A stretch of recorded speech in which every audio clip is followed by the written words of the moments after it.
Those missiles would use a V-2 engine to accelerate the rocket to a speed and altitude where the ramjets would then start. The rocket was sometimes described as the world's first multi-stage rocket, with the upper stage including a broad wing for flight tests of a split-wing ducted airfoil ramjet, although no active ramjet was yet included. The missile was 51.5 feet tall, had a gross weight of 31,750 pounds, and the liquid oxygen alcohol-fueled engine produced 60,000 pounds of thrust.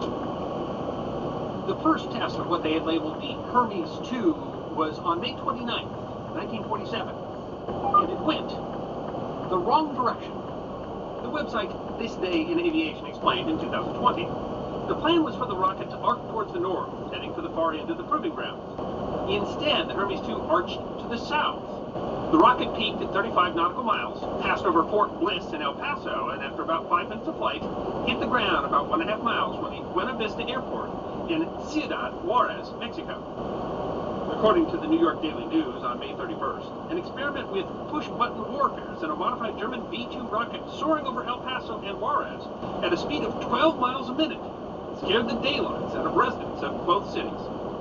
According to the El Paso Times, the rocket exploded on top of a rocky knoll 3.5 miles south of the Juarez Business District and scooped out a crater 50 feet wide. While no one was killed by the rocket, the news noted that the explosion started a panic in the Mexican city and jarred windows out of the Central Fire Station in El Paso.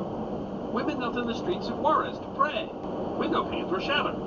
Plaster was dislodged in homes. Some thought an atom bomb had hit. The news noted that the United States was quick to apologize to Mexico for bombing our southern neighbor with a Nazi terror weapon, and in fact managed to blame the Germans, claiming it was a defective German gyroscope that sent the missile south instead of north.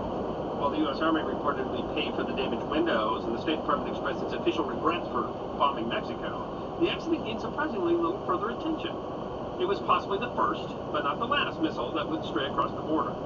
On October 11th of the same year, there was an explosion in the Zanaluca Mountains, about 35 miles south of Juarez. The Mexican military identified the explosion as coming from a V-2, although officials at White Sands denied that there had been any launchings.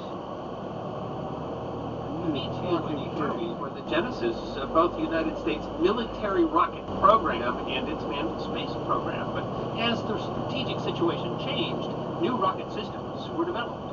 According to the Defense